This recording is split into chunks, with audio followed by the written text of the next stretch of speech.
Growing up in the UK and not having much family here, my family relied on friends and neighbours for simple tasks like filling out forms. My dad went to local mosque and networked with people and managed to find a job in a restaurant. My dad wasn't practicing Islam or anything like that, but he never prayed either. He was focused on working and building a future for my family. My dad was very good at being a chef. He was well sought after in the restaurant industry. He made a name for himself. A friend of his opened a restaurant near Stevenage in a place called Sandy. Sandy is a small town with pubs, churches, etc. It's a very different lifestyle to London. It's about 50 miles away from London, and as my dad was the main chef in this new restaurant, he was asked to stay over there instead of commuting on a daily basis. The restaurant itself was it was made from converting a Little Chef's off the side of the A1. So a Little Chef was one of them restaurants that was on the side of motorways like petrol stations are these days. And this Little Chef was converted into an Indian restaurant. The Little Chef that was there before was abandoned for a few years, and for my dad, it was an ideal location. The size was good, the price was good as well. The restaurant was huge and had a bar. It served alcohol, and I remember my dad taking me there when I was younger, and I just remember seeing it rammed with people, customers everywhere. The seating area, the kitchen, everything was so beautiful, so new. My dad had spent a lot of time helping with the refurb. In 1998, my dad became a partner and had a stake in the business. My dad was very excited about the opportunity, and he felt that his hard work had finally paid off. Due to the location of the restaurant so close to the A1 and other reasons, there was a few issues with the licensing of the alcohol and serving alcohol on the premises. My dad said that if they lose the license to sell the alcohol, then the business will not survive and everything he'd worked for had would have been gone. My dad was very stressed out around this time about the whole situation, and it was obvious to me how different he had become. I remember one day I came home from school and I was very that my dad was coming home for 2 days. I used to always be excited when my dad used to come home because he'd hardly come home. And this particular time, he'd been away from home for over 2 months, which was way more than what he'd normally be away for. My dad was 5'5", slim build, and clean shaven. He had messy hair, and he was one of them people that every time someone saw him, they'd be like, when are you going to get a haircut? Because my dad's hair was always messy and long. I remember walking into my house with my mom after school, and my mom was cooking my dad's favorite curry that day. I was cleaning the house and helping my mom. I was excited to see him. Every 5 minutes, I'd look out the window and see if my dad's burgundy Vauxhall Cavalier was pulling up, and finally, it did. I see my dad come out of the car and grab his bag out the boot and walk towards the house. Instantly, I'm shocked. I'm weirded out. I call my mum. She comes running. My dad's still outside walking towards the house. My mum opens the door and, like me, she's shocked. But my dad, he smiles at her and he walks in the house. Both me and my mum are freaked out, but my dad is acting so normal and everything seems fine. So we carry on. Anyways, neither me or my mum mention anything to my dad, and we sit down and we start talking. My mum makes my dad a cup of tea, and we're just sitting there as a family. For the next few hours, me and my mum and dad spend time together. Finally, at dinner time, my dad tells me, "Son, I'm leaving the restaurant. I'm going to start a new business that's halal." My mum always complained to my dad about the fact that restaurants serve alcohol, and this was music to my mum's ears. She was really happy that he was leaving that industry behind. She knows how much my dad loved the restaurant and saw how stressed he was too. She knew how much the restaurant meant to him, but she was very happy that he made the right choice. My dad said that he is not going back, that he's done with the restaurant. I was excited to have my dad back. As a child, I was really excited. My dad said that he's not going to go back and that he's done. Over the next few days, my dad was very erratic. It started off small. He was talking to himself. He would flip out for small reasons, or he would zone out and just look into thin air. But my dad did start praying. My mom was really happy about that. He would pray all of his namazes. My mom and dad were always loving towards each other, but my dad seemed really distant to my mom. He would call her names in English. He would call her names in other languages. My dad's English was not good. at all, but sometimes he spoke fluent English now. Just weird things he was doing. Him and my mum, after a week or so, stopped sleeping in the same room. My mum moved in to my room, but my mum would ask my dad if he could pray with us as a family, but my dad always said no. My dad started isolating himself from my mum and me.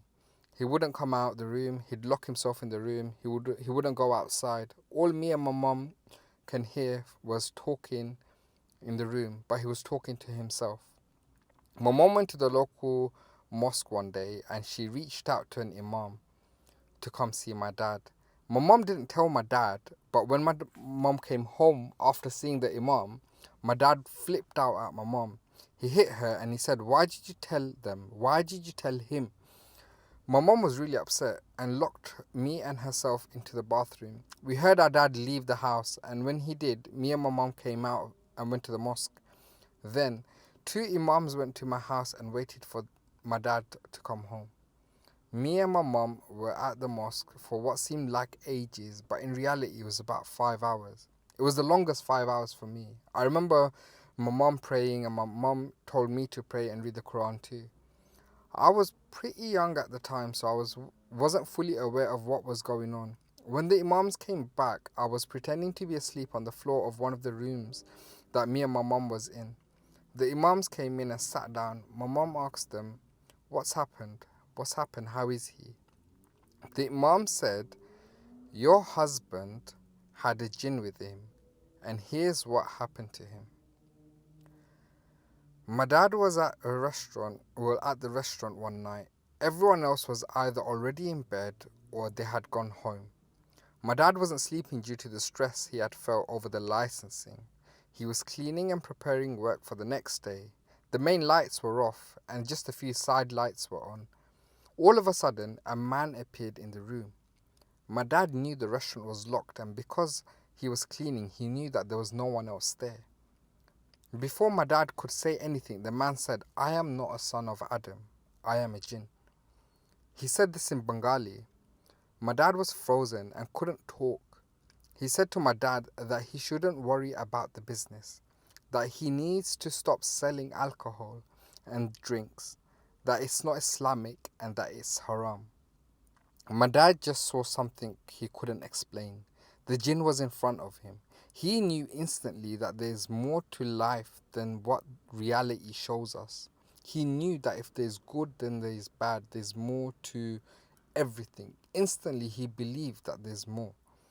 The jinn told my dad he needs to start praying and reading. My dad was just in awe of this jinn. He thought to himself that this jinn is a good jinn. It's telling me to pray, to read, to stop selling alcohol. The jinn told my dad that it would come to my dad and help him over the few months that are coming ahead. And it's going to make my dad a better person. The jinn said to my dad, "Firstly, you need to grow a beard. You need to start praying and you need to leave the business." And my dad did all of those things. Every night the jinn would come and see my dad and told him to leave the business. But my dad couldn't just leave the business because he had a business partner and he had a stake in the business. So the whole process took about 2 months for him to leave. This whole time he never told my mum that he was planning on leaving. His beard grew, and it grew to the point, it grew to a point where it was pretty much covering his face. And the jinn came to him the night before he was meant to come home and said, "I'm going to teach you things that are not known to humans." He said that you need to have a beard on one side and a clean shave on the other. So imagine that, a beard on one side of your face and clean shaven on the other side. And my dad did it. That's why he came home and I saw him and my mum saw him and we were both shocked. He had a beard on one side of his face, just one side. The jinn would then talk to him all the time, and that's why my dad was appearing to talk to himself. The jinn would isolate him from us and say that we're not important. My dad was so into what the jinn was saying that he believed everything. My dad would think that if the jinn was bad, why would it tell me to do so much good things? The jinn was telling my dad to pray by himself again, telling my dad things that were not true. The jinn would tell my dad to read facing the other way, west instead of east. The jinn would tell my dad to read in different orders or change some words. My dad did. He believed everything the jinn was saying. He did all the things thinking the jinn was helping him, but in reality the jinn was just mocking him and mocking Islam. When the two imams went to my house, they did the ruqya, and after that my dad was okay. We have had no incidences since my dad since that day, and my dad does pray. He didn't return back to the restaurant, and he is practicing Islam. There are good jinns, there are bad jinns, but just know a good jinn would not make contact with you because they are not allowed to. No matter what they say to you, there are no good jinns that will be in touch with you.